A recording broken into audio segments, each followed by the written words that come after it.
أعوذ بالله من الشيطان الرجيم بسم الله الرحمن الرحيم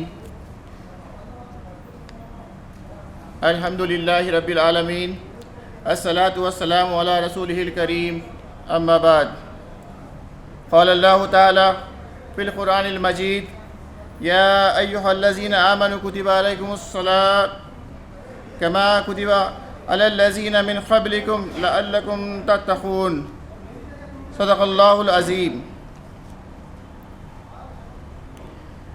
నేటి ఇఫ్తార్ విందు కార్యక్రమానికి విచ్చేసినటువంటి ముఖ్య అతిథులు, ప్రత్యేక అతిథులు, అతిథి వక్త, ముస్లిం సోదరులు, అదేవిధంగా ముస్లిమేతరుల సోదరులందరికీ జమాత్ ఇస్లామీ హింద్ రాజేంద్రనగర్ శాఖ వారి తరపున స్వాగతం, సుస్వాగతం. నేను మీ అబ్దుల్ వకీల్, నేటి ఈ కార్యక్రమానికి హోస్ట్. నాకు ఈ అవకాశం కల్పించినటువంటి జమాత్ ఇస్లామియా హింద్ రాజేంద్ర నగర్ శాఖ అధ్యక్షులు విఖార్ అహ్మద్ గారికి ధన్యవాదములు. ముందుగా నేటి కార్యక్రమాన్ని పవిత్ర ఖురాన్ యొక్క పారాయణంతో ప్రారంభిద్దాం.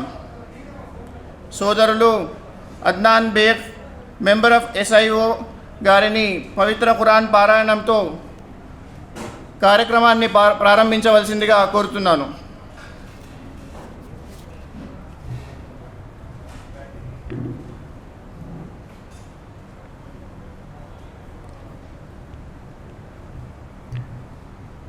السلام عليكم ورحمة الله وبركاته.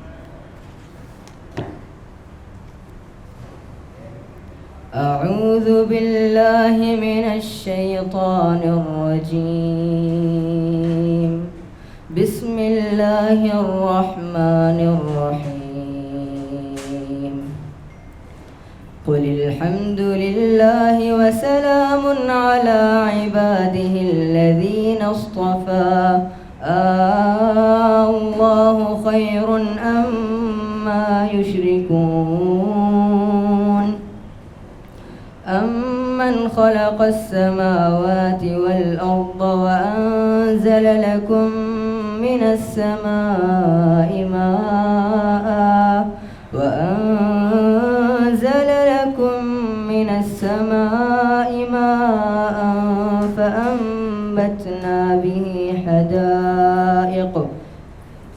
فأنبتنا به حدائق ذات بهجة ما كان لكم أن تنبتوا شجرها أإله مع الله بل هم قوم يعدلون.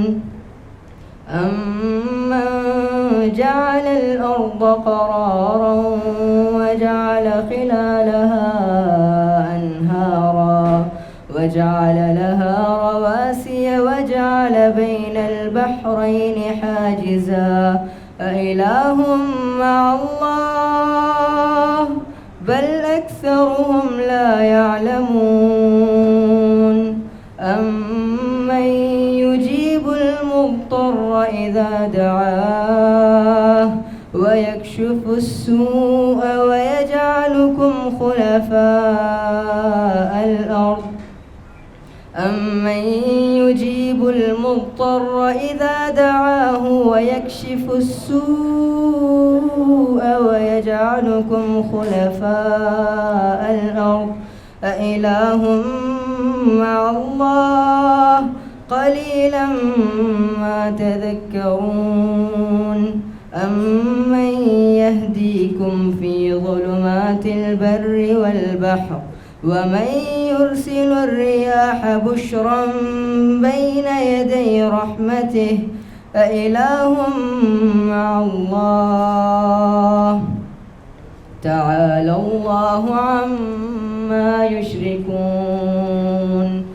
أمن يبدأ الخلق ثم يعيده ومن يرزقكم من السماء والأرض أإله مع الله قل هاتوا برهانكم إن كنتم صادقين.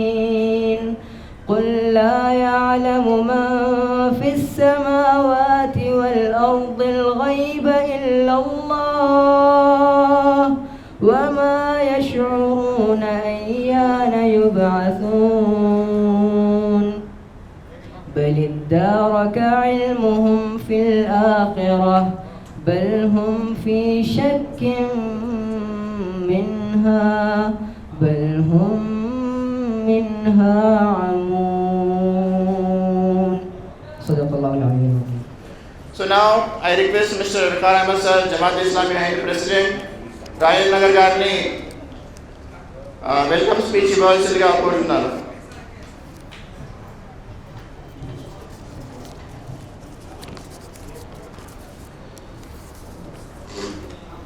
أعوذ بالله من الشيطان الرجيم. بسم الله الرحمن الرحيم. I welcome all of you with the Islamic greeting. Assalamu alaikum wa rahmatullahi wa barakatuh. On behalf of Jamaat Islami Hind Rajan Nagar, I welcome all of you to this iftar meet, iftar get together. After 2 years of pandemic, we are celebrating this Ramzan in a very pleasant and friendly atmosphere. Last 2 years, because due to pandemic, we are unable to invite you people to this iftar get together. Now, alhamdulillah, it is a matter of pleasure, a matter of joy to share our iftar, to share our dinner with you all fellow citizens and fellow our nationality, our Indian people. Thanks to Almighty Lord, thanks to Almighty God to give this opportunity to us. I would like to introduce briefly what is Jamaat Islami. What is Jamaat Islami Hind? What it does. Jamaat Islami Hind was established around 80 years ago, and with the objective, it's striving since 80 years to build communal harmony in our Indian society, where Indian society is polarized, and because of this, we are facing a lot of communal rights and communal feelings in the society. We doesn't want a divided society. We want to build a plural society, and our state is an example where all the religious people, alhamdulillah, we are gathered here. This is the beauty of our Indian society. So we doesn't want, here we will decide, here we will aim that we doesn't allow to polarize our Indian society. We will be united with each other, inshallah. So by these interfaith dialogues, iftar meets, Eid Milab get-togethers, and many other programs, we used to share the feelings of our religion, and we used to share the feeling of other religions also, so that we should understand each other. If we understand each other, then there will be no feelings, then there will be no difference between us. The main problem is we are unable to understand each other. This platform, we will discuss, we will share our feelings, and we will understand each other, inshallah. On the other front, Jamaat Islami Hind strives in the social society also, social work, upliftment of our Indian people. During the time of natural calamities like pandemic or flood relief, or you can say earthquakes, Jamaat Islami Hind provide relief work to all the people who are affected irrespective of religion, alhamdulillah. And by the Al Khair societies, we try to develop to the people to how to become self-reliant so that they can earn their livelihood. We provide job-oriented courses to all the religious people so that they can find a good job in the society. And also at this moment of Ramadan, this month of Ramadan is the month of Quran. As you can see the verse which is written in the backdrop, Quran was revealed in the month of Ramadan, which is a perfect guidance for mankind. So this month of Ramadan is month of Quran. There is a misconception that this month is a month of Halim. No. This month is not month of Halim. This month is month of Quran. Quran was revealed by God to all the humankind on Prophet Muhammad sallallahu alaihi wasallam to provide the guidance to all the people. So at this moment, I invite all of you to read, to understand the Quran. This is not the book of Muslim. This book is for all mankind. You can find the solution for your problems also. So if you take the beauty of the Quran is, the miracle of the Quran is, if you take the copy of Quran which is available here, you can take the free copy which is available at our IIC tent, Discuss Islam. So Mr. Zafarullah Khan is there. You can take your free copy, and if you can take the copy which is available in Saudi Arabia, you take the copy which is available in America, If you compare, you can't find a single difference of a full stop or comma. It is in the same form which was revealed around 1400 years ago. This is the miracle of Quran. It hasn't been changed. So I would like to invite you in this Ramadan to take the Quran and study it. And acceptance, not acceptance, is upon you. We don't force anyone to convert the religion. We just want, हम धर्म परिवर्तन की बात नहीं, मन परिवर्तन की बात करते हैं.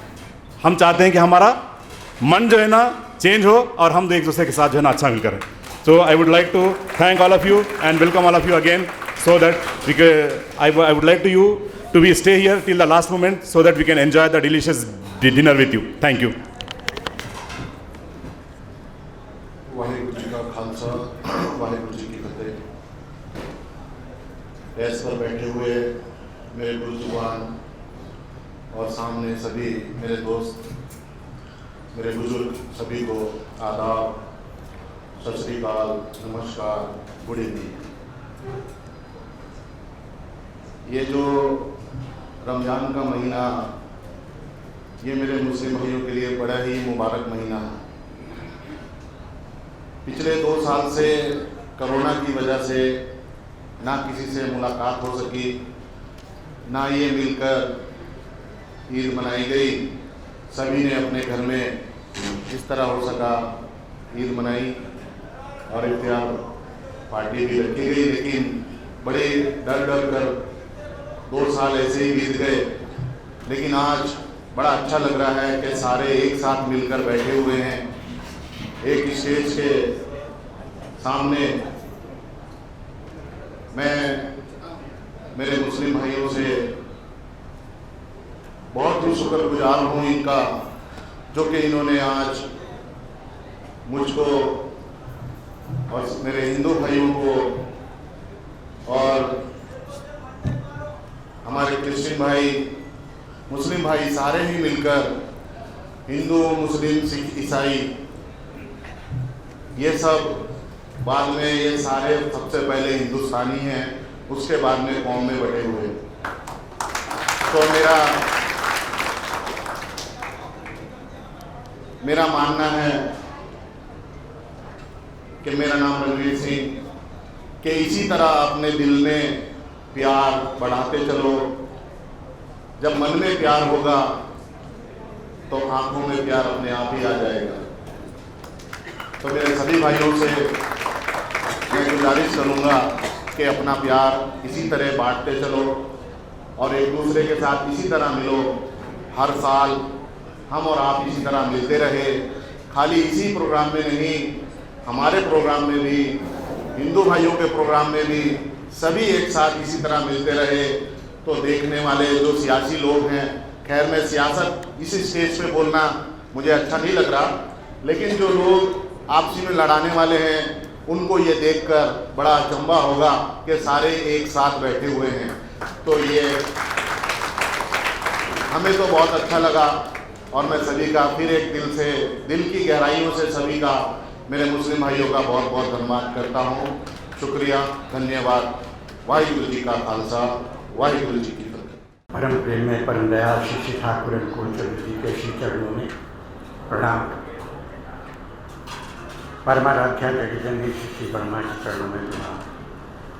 परमाचार्य देव श्री बलराज के चरणों में प्रणाम.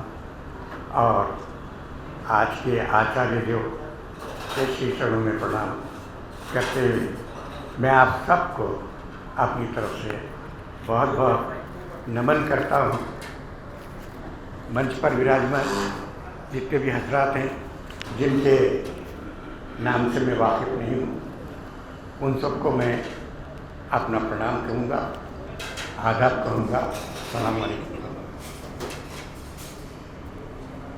देखिए, जहाँ पर नीयत साफ रहती है और दिल पाक रहता है, वहाँ पर ऐसा समा बन ही जाता है. ये मेरे दिल की बात कह रहा हूँ.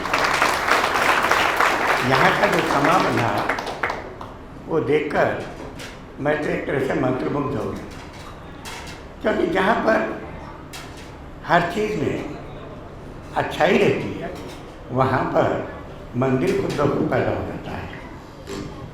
ऐसा महसूस हुआ मुझे कि मैं मंदिर में ही मौजूद हूँ और यही मंदिर मेरी मस्जिद भी होगी और यही मंदिर मेरा गिरजाघर भी होगा और यही मंदिर आप सबका मेरा हमको पार ले जाने वाला होगा। तो इस तरह से अगर हम आपस में एक जहती के लिए आगे बढ़ेंगे तो इससे बड़ी और बात क्या है। आज आप देख रहे हैं कि सियासत का नंगा नाच हो रहा है। सियासत हमारे दिल के हर कोने में पहुंच चुकी है, हर कोने में पहुंच चुकी है। हमको समझ में नहीं आ रहा है कि हम कहाँ पर कैसे बात कर रहे हैं। बैठने में, उठने में, मिलने में, बातचीत में, हर काम में एक दूसरे के ऊपर शक की निगाह होती है। भले ही वो हमारे आंखों में ना आए, भले ही हमारे चेहरे पे ना आए, मगर वो दिल में रहती है। उसको ये बहुत बड़ा चैलेंज हो गया है आज एक बहुत बड़ा चैलेंज हमारे सामने है कि क्या हम हमेशा की तरह ये जो सियासी जो ज़बरदस्तियाँ हो रही हैं उसके सामने हम झुक जाए या फिर उसको फेस करें। यंग जनरेशन आपकी जो जमात है वो जो काम कर रही है वो काबिल तारीफ है। हम उनके साथ खड़े हैं, हम उनके साथ खड़े हैं, कदम ब कदम आगे बढ़ेंगे। और ऐसा यहाँ पर खड़े होकर मुझे एक 20 और 25 साल की बात याद आती है, जबकि जनाब मनोहर प्रसाद जो एडवोकेट थे, माननीय एडवोकेट थे, वो 85 के दंगों में, 90s के दंगों में हम लोगों की छोटी सी जमात थी। हम निकलते थे बताने के लिए, समझाने के लिए कि जो भी हो रहा है वो गलत हो रहा है। और पूरी कोशिश रहती थी हमारी कि आपस में एक जहती बनी रहे, आपस का प्यार बना रहे। क्योंकि प्रेम की गंगा जब बहती है और उसका अगर आप बहने दें, उसमें जो उफान आएगा वो उफान और वो गंगा ये नहीं देखती कि कितने किनारे उसने काट दिए हैं। किनारे भले ही टूटते हैं, फिर किनारे बन भी जाते हैं, मगर प्रेम की गंगा तो बहनी ही है। और उसी को हम ये करना है सब मिलकर कि उसको संभाल कर रखें।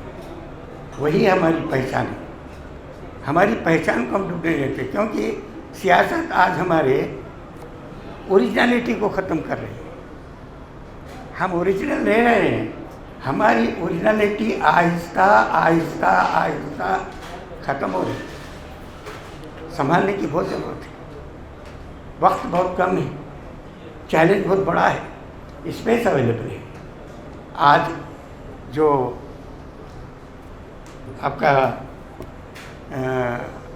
मोबाइल वगैरह का जो इस्तेमाल होता है, उसका इस्तेमाल करते हुए हम सब की ये कोशिश होनी चाहिए कि इस स्पेस को बिगड़ने ना दें। इस स्पेस को हमको हासिल कर तो चुके हैं हम। ऐसी जो जमातें हैं, दोनों तरफ की जमातें, तीनों तरफ की जमातें, सभी जमातें मिलकर इसको स्पेस को कायम रखी है। ये बहुत बड़ी बात है। बस इसी को संभालना है, इसको भरना है, इसको आगे बढ़ाना है और सब मिलकर एकजुटता के लिए अगर काम करेंगे पाक दिल से, साफ दिल से, तो बराबर होगा। हम दुआ करेंगे मस्जिदों से हर नमाज के बाद कि जो है ना सबकी खैरियत बन जाए। सिर्फ एक जमात, एक वर्ग, एक समुदाय का नहीं होना चाहिए। आपकी दुआ हर एक के लिए होना चाहिए। पूरे हिंदुस्तान के हर बाशिंदे के लिए होना चाहिए। हिंदुस्तान जाने दीजिए, पूरे विश्व के हर बाशिंदे के लिए। इस्लाम है उतना बड़ा, इस्लाम कोई मामूली बात नहीं है, बोल देने से समझ जाने से नहीं होता है। उसके अंदर इतनी बातें छिपी हैं कि आप जो है ना किसी और जगह भटकने की, किसी और की राय लेने की ज़रूरत ही नहीं, सिर्फ उसको समझना है।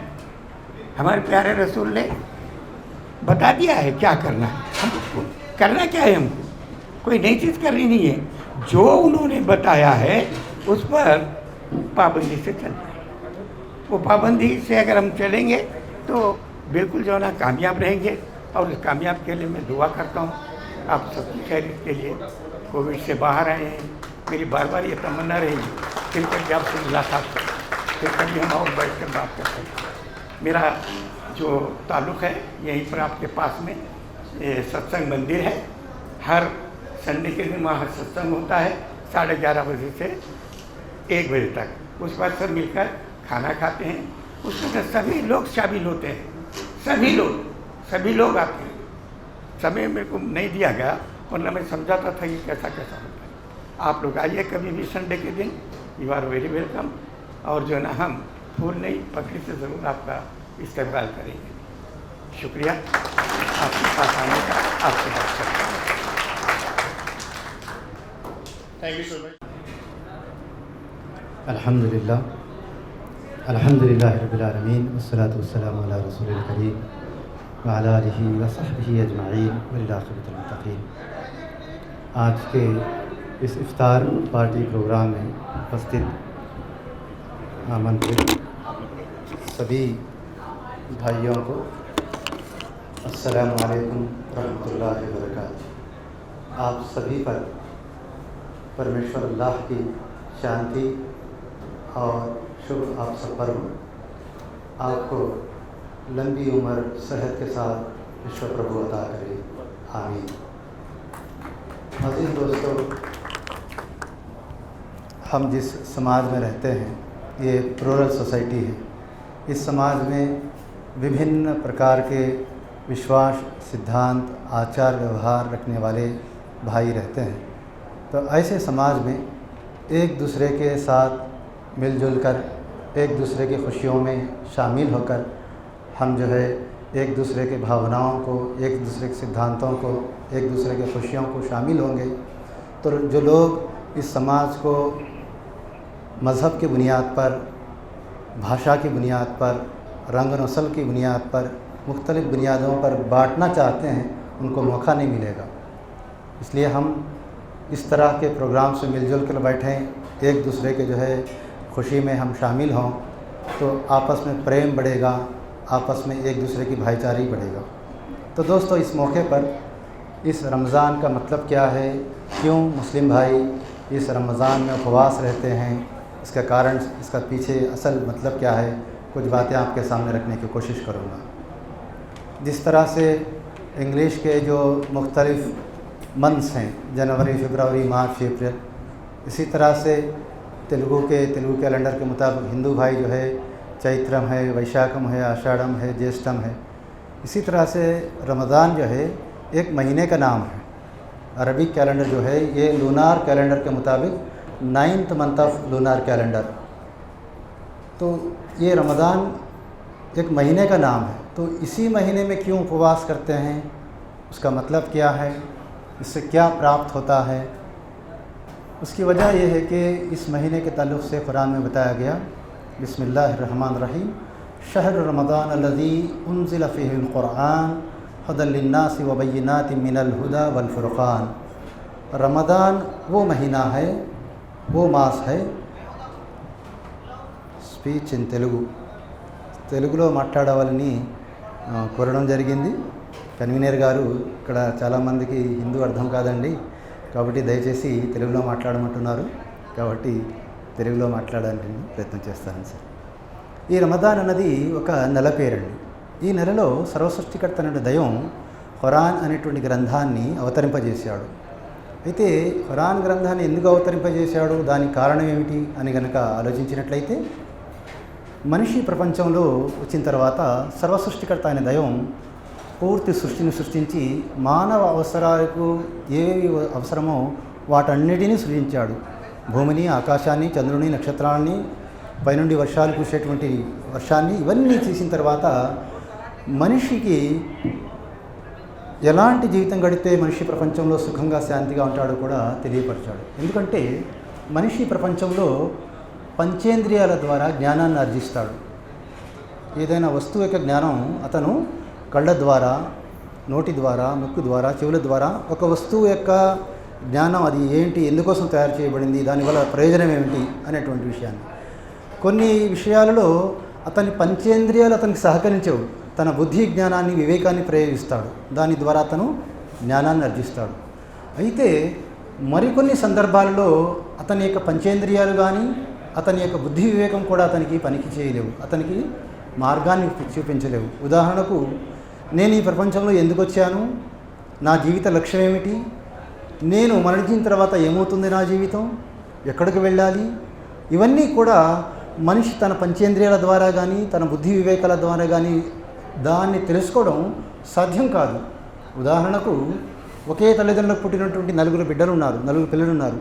వారి యొక్క ఇష్టాలు, అభిప్రాయాలు, ఆలోచనలు ఒకే విధంగా ఉంటాయండి? ఉండవు. ఒక వస్తువు నాకు బాగా అనిపించవచ్చు, ఒక విషయం నాకు మంచిగా తోచవచ్చు, కానీ ఎదుటి వ్యక్తికి కూడా అది మంచిగా తోచాలి, మంచిగా అవ్వాలి, లాభదాయకం అవ్వాలి అనేటువంటి రూల్ ఏమీ లేదు.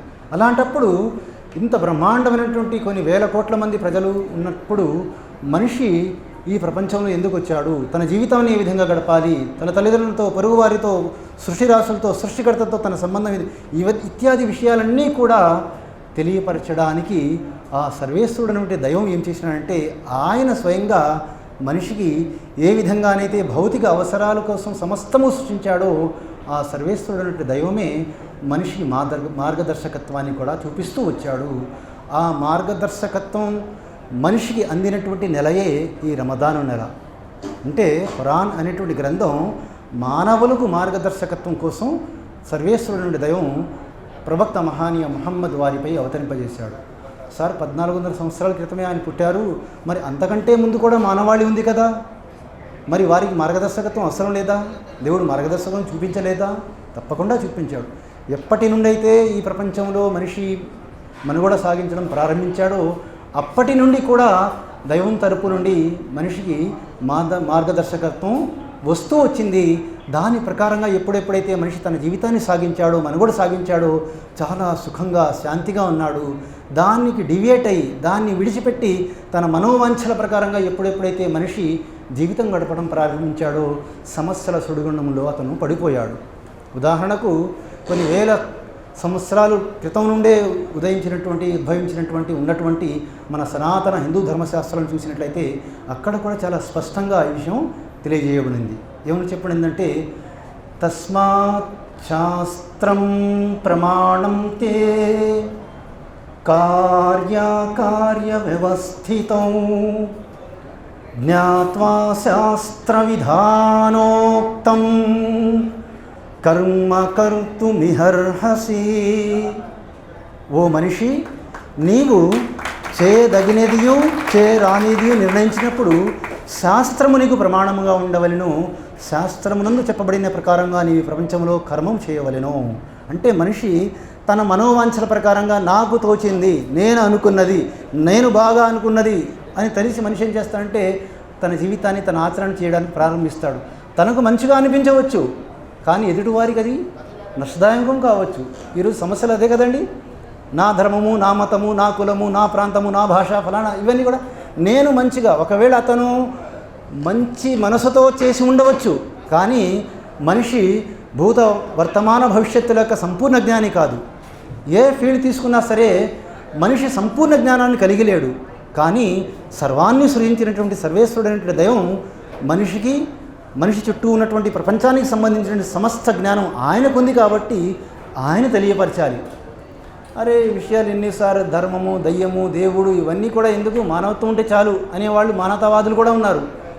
అయినప్పటికీ కూడా వాళ్ళు కూడా సంపూర్ణ జ్ఞానులు. వారు తమ ఇష్టం వచ్చినట్టుగా చేస్తున్నారు, కానీ ఈ సమస్యలు దూరం కావడలేదు. అందుకనే శాస్త్రాలు హెచ్చరిస్తున్నాయి. ఏముంటున్నాయంటే, యశాస్త్ర విధి ముత్సృజ వర్తతే కామకారత నససిద్ధిమవాప్నోతి న సుఖం న పరాంగతిం. ఎవరైతే శాస్త్రాన్ని ధిక్కరిస్తాడో, తన మనోవాంఛల ప్రకారంగా జీవితం గడుపుతాడో, న సుఖం న పరాంగతిం. అదే చూస్తున్నాం ఈరోజు కదండి. ఈ రోజున మనం చాలా డెవలప్ అవుతున్నాం, శాస్త్ర సాంకేతిక వైద్య రంగాల్లో ఎంతో ప్రగతి సాధిస్తున్నాం. అయినప్పటికీ కూడా మన జీవితాల్లో సుఖశాంతులు ఉంటున్నాయా? లేవు. కారణం, శాస్త్ర విరుద్ధంగా, దైవం చెప్పిన దానికి విరుద్ధంగా మన జీవితం గడుపుతున్నాము. కాబట్టి ఈ విషయాలు మరచిపోయిన దానికి మరలా గుర్తు చేస్తూ ఖురాన్ గ్రంథాన్ని దైవం అవతరింపజేశాడు. కాబట్టి ప్రియమైన సోదరులారా, ఖురాన్ యొక్క మెసేజ్ కొత్త మెసేజ్ ఏమీ కాదు. ఆది నుండి కూడా మన సనాతన శాస్త్రాలు మనకు తెలియపరుస్తూ వచ్చాయి. ఉదాహరణకు ఖురాన్ ఏముంటుందంటే ఈ పూర్తి సృష్టికి సృష్టించినటువంటి సృష్టికర్త ఒక్కడే, మానవులంతా ఒక్కటే. ఈ విషయాలు హిందూ ధర్మశాస్త్రాలు కూడా చెప్తున్నాయి. ఏముంటున్నాయంటే దావ్యా భూమి జనయన్ దేవ ఏకః కదండి. ఏముంటున్నాయి? భూమి ఆకాశాలను సృజించినటువంటి వాడు. దివ్ అంటే ఆకాశము, దావ్య దివ్. భూమి, భూమి అంటే భూమి. జనయన్ సృష్టించినాడు. దేవ ఏకః ఒకే ఒక దైవము. కానీ మనం ఏం చేసుకున్నాం? హిందువులు వేరు, క్రైస్తవులు వేరు, సిక్కులు వేరు, జైనులు వేరు, బుద్ధులు వేరు, ఫలానా వేరు, వేరు వేరు అని మనం వేరువేరుగా అయిపోయాం.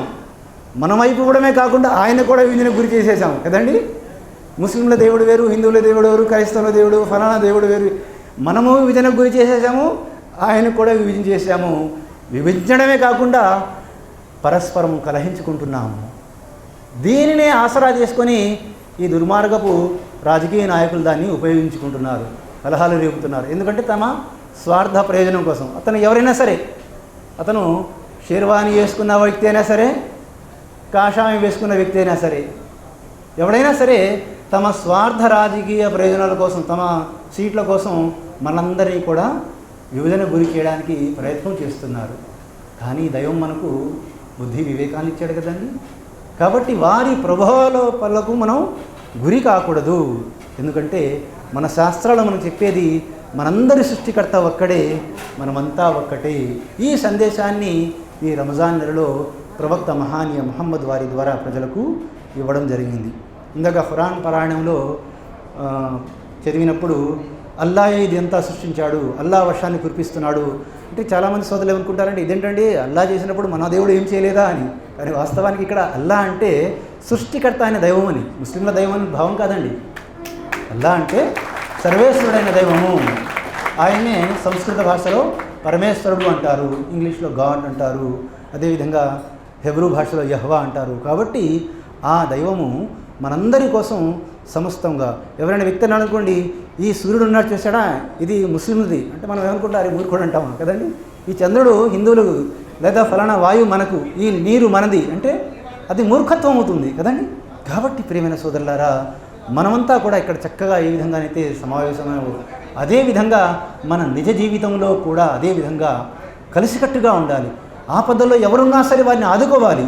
మన శాస్త్రాలు మనకు ఇదే ఉపదేశిస్తున్నాయి. హిందూ ధర్మశాస్త్రాలు ఏముంటున్నాయి మానవ సేవ గురించి? మానవ సేవయే మాధవ సేవ. అంటే ఒక మానవుణ్ణి ఆదుకుంటే దైవ సేవ చేసినట్టు. ఇక్కడ మానవ సేవ చెప్పబడింది కానీ హిందూ సేవయే మాధవ సేవ చెప్పబడిందండి లేదు. శ్రీ యేసువారు కూడా ఇదే అన్నారు. ఏమన్నారంటే నీ వలె నీ పొరుగువాణ్ణి ప్రేమించుము అన్నారు, కానీ నీ వలె నీ పొరుగు క్రైస్తవుణ్ణి ప్రేమించమన్నారా? లేదండి. నీ వలె నీ పొరుగువాణ్ణి ప్రేమించుము అన్నారు. బైబిల్ గ్రంథంలో 10 ఆజ్ఞల్లో ప్రధానమైనటువంటి 2వ ఆజ్ఞ. దీని గురించి యేసువారు అంటారంటే సమస్త బలుల కంటేను, హోమాల కంటేను, ఆచరణలన్నిటికంటేను ధర్మశాస్త్రంలో ప్రధానమైనటువంటి ఆజ్ఞల్లో అత్యంత ముఖ్యమైనటువంటి ఆజ్ఞ అన్నారు శ్రీ యేసువారు. ఇదే విషయాన్ని ప్రవక్త మహానీయ ముహమ్మద్ సల్లల్లాహు అలైహి వసల్లం వారు అన్నారు. ఒక వ్యక్తి తాను స్వయంగా కడుపు నిండుగా భుజించి తన పొరుగువాడు ఆకలితో అలమటిస్తూ ఉంటే వాడు దైవభక్తుడు కాదు, వాడు విశ్వాసి కాడు, వాడు ముస్లిం కాడు అన్నారు. ఇక్కడ పొరుగువాడు అన్నారు కానీ పొరుగున ఉన్నటువంటి ముస్లిం అని అనలేదు. ఈ యొక్క ఉపదేశాలు, ఈ యొక్క బోధనలు ఏవైతే ఉన్నాయో ఈ సమస్త మానవాళి కోసం, ఒక జాతికి, ఒక ప్రాంతానికి, ఒక భాషకు, ఒక మతానికి సంబంధించినవి కావు. ఎందుకంటే ఈ మహనీయులు ఎవరైతే వచ్చారో వారు మానవులందరినీ దైవం వైపుకు వచ్చినటువంటి మహనీయులు వాళ్ళు. వారు అడుగుజాడలలో నడిచినప్పుడే నిజమైనటువంటి శాంతి, నిజమైనటువంటి సౌభ్రాతత్వం, నిజమైనటువంటి ప్రేమ మన సమాజంలో రాజులుతుంది. కాబట్టి ఈ సందర్భంగా సర్వేశ్వరుడైనటువంటి మహోన్నతుడైనటువంటి దైవంతో నేను ప్రార్థించేది ఉంటే, మహోన్నతుడైన అల్లా మనందరినీ కూడా ఆయుష్ ఆరోగ్యాలతో ఏ విధంగానైతే ఈ సమావేశం మందిరంలో మనమందరం కలిసిమెలిసి ఉంటూ మనం ఇక్కడ కూర్చున్నామో అదేవిధంగా మన యొక్క నిజ జీవితంలో కూడా ఉంటూ మన యొక్క ఈ హైదరాబాద్ నగరాన్ని, మన రాష్ట్రాన్ని, మన దేశాన్ని, పూర్తి విశ్వంలో ఉన్నటువంటి పూర్తి భూమండలంపై ఉన్నటువంటి మానవులందరినీ కూడా ఒక వసుదైవ కుటుంబంగా కలిసిమెలిసి ఉంటూ సహజీవనం సాగించేటువంటి భాగ్యాన్ని దైవం మనందరికీ ప్రసాదించుగాక. ఆమేన్. తదాస్తు. వాఖిరు దావానా అనిల్ హమ్దులిల్లాహి రబ్బిల్ ఆలమీన్.